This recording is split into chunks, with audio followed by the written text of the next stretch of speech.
Hey y'all, it's Josh out here at Rising Oaks Family Farm. I hope you guys are having a great week. So last time we talked, we had just gotten our dairy cow, and it's taken us, about a week or two to really adjust to that schedule and all the demands that it has on the family. And so that's halted some of our fencing and rotational grazing as we've started to kind of intake all that additional dairy work into the farm now. But the good news is, I think we're in a good place, and we have started our fencing again. And the awesome thing is, we've started our first permanent electric fence project here on the farm. So far, everything I've shown you has been polybraid step-ins, all very non-permanent, but we're now starting to work on perimeter fence, specifically internal perimeter first. And that'll cut off our living space, best I can say it, to the farm from our pasture. So let me show you what we got going on, and we'll get started. All right, and here we are. This is the start of our fence, and what this fence is showing us is really the inner perimeter of a much larger paddock that goes all the way down to the house, basically. But you could see all this stockpiled forage that we've got up here. We know that we're never going to want this open to the rest of the farm because, my shop's right here.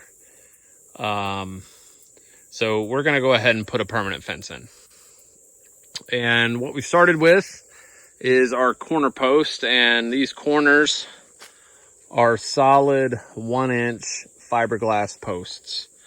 And you can see the top here. This is just straight up fiberglass.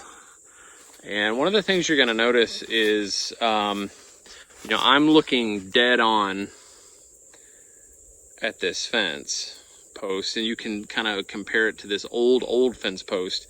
I've got this corner at an angle, and that is intentional because as I put my high tensile wire on this, it's, the wire is going to be pulling that way.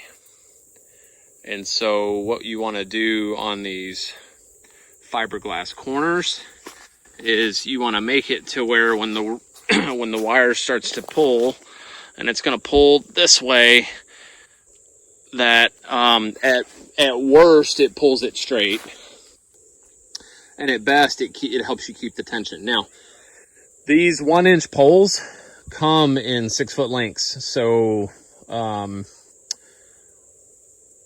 what I do is I sink them in 3 feet. And so you got 36 inches in the ground, 36 inches above the ground. There is absolutely no way you're going to break that post or pull it out. So that's the first corner. And that takes us on down here. We are using timeless fence posts. I got to step in here just to look at hole placement, but basically we're using timeless fence posts. And so these posts are already pre-drilled. They're completely fiberglass, and they have the same profile as a T-post. So, slick corner or slick top. But if you look at the top profile, basically shaped just like a T-post, but you've got pre-drilled holes all the way down. So no matter how many strands you want to run, no matter what spacing you want, you got holes already pre-drilled. The other awesome thing is these things are completely flexible. I could actually bend this thing all the way over to the ground, and it does that. It just pops right back up. So these are 1 1/4 by 5, I believe. And you'll notice our placement here is every 30 feet.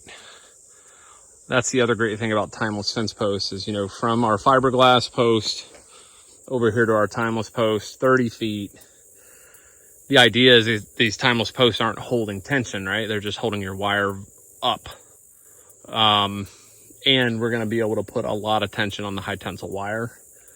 And so you don't need the bracing and the support of a post every 8 feet when you've got these timeless posts. And that's what makes them, I think, more economical than T-posts, especially in this inflation environment that we're in. 30 more feet. I've got another timeless post.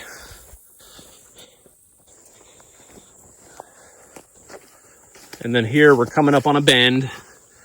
And you can see where we bend, because those timeless posts have so much give in them, I come back in with another 1-inch fiberglass post. And because I know I'm bending, I angled this in the direction away from the bend, so it'll actually pull towards me. Again, 3 feet in the ground. And then we take our next straight run. And 30 more feet, timeless post. 30 more feet, timeless post.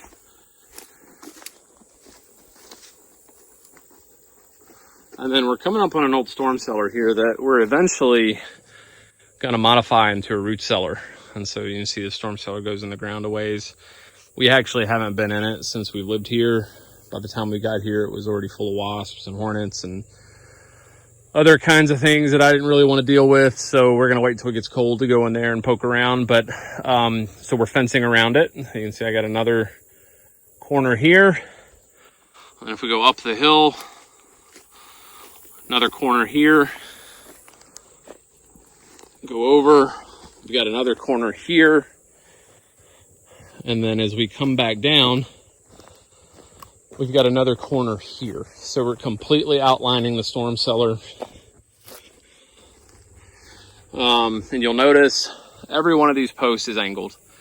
So you can really see it from here. That top post is angled out because we know the wire is going to pull it back. And then we finish our line by coming on down to the end. So 30 feet, we've got another timeless.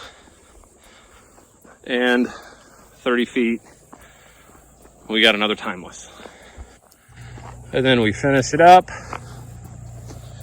with one last fiberglass post. Right here, you can see it's bent just a little bit to the right because the wire is going to be pulling it in. And then from here, we're actually going to shoot up this embankment and around the house, but we're going to do that out of a different material. We're not going to use wire, high tensile wire for that, so we're stopping here. So the cool thing about what we're doing is we're going to have one self-contained fence, at least the inside perimeter of one. And we'll show you what that looks like. Now, let me show you the wire and everything else that we're going to be using. All right, hey y'all, now we're back in the shop, and I want to go just a little bit more in depth on some of the things we're using. So I mentioned timeless T-posts. This is one of them right here.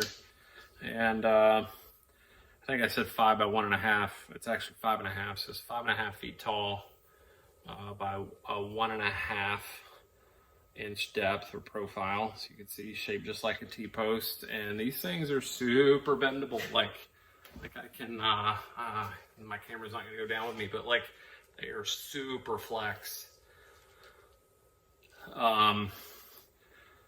Which I'll go ahead and warn you is a little awkward when you're driving them. Like if you're used to driving, you know, a regular metal T-post, these actually have a lot of spring in them.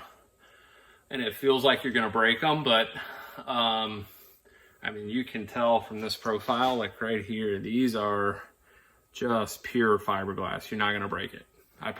You know, you saw the ones I pounded in, you're not gonna break it. The other cool thing is they have a depth line for you. And so, you know, you can see the end.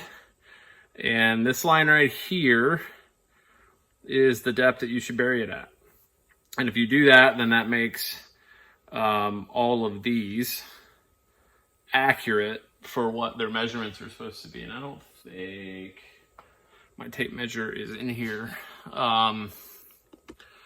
So these are pretty awesome. I mean, every 30 feet versus every 8 feet. And these are about double the cost. of the similar T-posts. So, you know, I think you're actually getting a better value. I've seen videos of trees falling on high tensile wire and these things being bent all the way to the ground. And when you cut the tree off, the post just springs back up. And so T-post isn't gonna do that. So this is our first time using them. I'm really excited about it. But let me show you what else we got. All right, this is the next piece of equipment that we've geared up. So what you got here is a payout spinner, otherwise known as a spinning Jenny. And we have got our high tensile wire on there. And so, you know, this is what we've got. This came right from the Timeless Fence Company. So 170,000 PSI, 12 gauge. There's 4,000 feet on this roll. I tell you what, it's heavy. That's not a one-person job. It's probably 150 pounds of wire. And then on top of that, you know, this is an industrial strength spinner. I went ahead and paid, you know, the extra $40 to get a heavy duty one just because I know how much fence I'm going to run on this farm. And, you know, I've just read horrible reviews about the ones you get from Tractor Supply. But I don't know that for a fact. So that's just what I've seen. So we got a payout spinner. We've got our wire. And then you can see I've got, actually have another 4,000 foot roll. And then I've got this really nice insulated wire. So in spots where I need to make connections, I've got this insulated wire to be able to do that. You've seen this before. If you've watched our pig paddock video, you know, I use this insulated wire to make a connection from one fence to another over a metal gate. So we've got this here for us as well. And I haven't hooked it up yet, but underneath here is our Cyclops charger. We got the Boss. So 41 stored joules, 32 joules of output. You know, just for comparison, the solar chargers that I've been showing you guys that I run have been, that they have 1 joule. So we're going to run a lot of wire on that charger. And then these are the fiberglass rods. These come from PowerFlex Fence. I can't remember how many I got. I think I got 24 of them, maybe something like that. But you can see we've already broken into the first pack. So that is everything that we've got going on with our permanent fencing. So cool thing is our posts are up. The next step, and we'll get this on the next update. The next step is going to be, we got to drill holes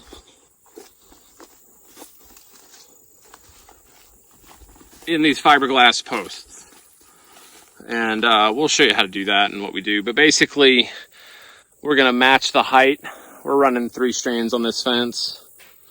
We'll find the right height on our on our Timeless posts, and then we'll come over here and we will actually drill holes right through the center of this fiberglass. And then we will use aluminum wire clips to basically run the high tensile wire around here and let the aluminum clip catch it so that it can't go up and down. But it gives the high tensile wire the freedom to be flexible so that when we actually use our daisy tensioners to tension the wire, it shouldn't get caught on the fiberglass. So, man, that's what we've got going on right now. Now that we're settling down on the farm with the cow and everything, my hope is I get back to my more regular cadence. Maybe, doesn't that looks a little creepy in there. Maybe I'll do a video of going in there for the first time. But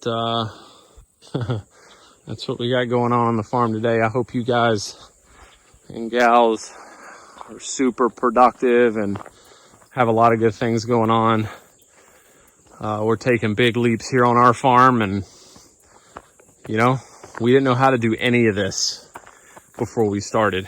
I didn't grow up on a working farm, neither did my wife.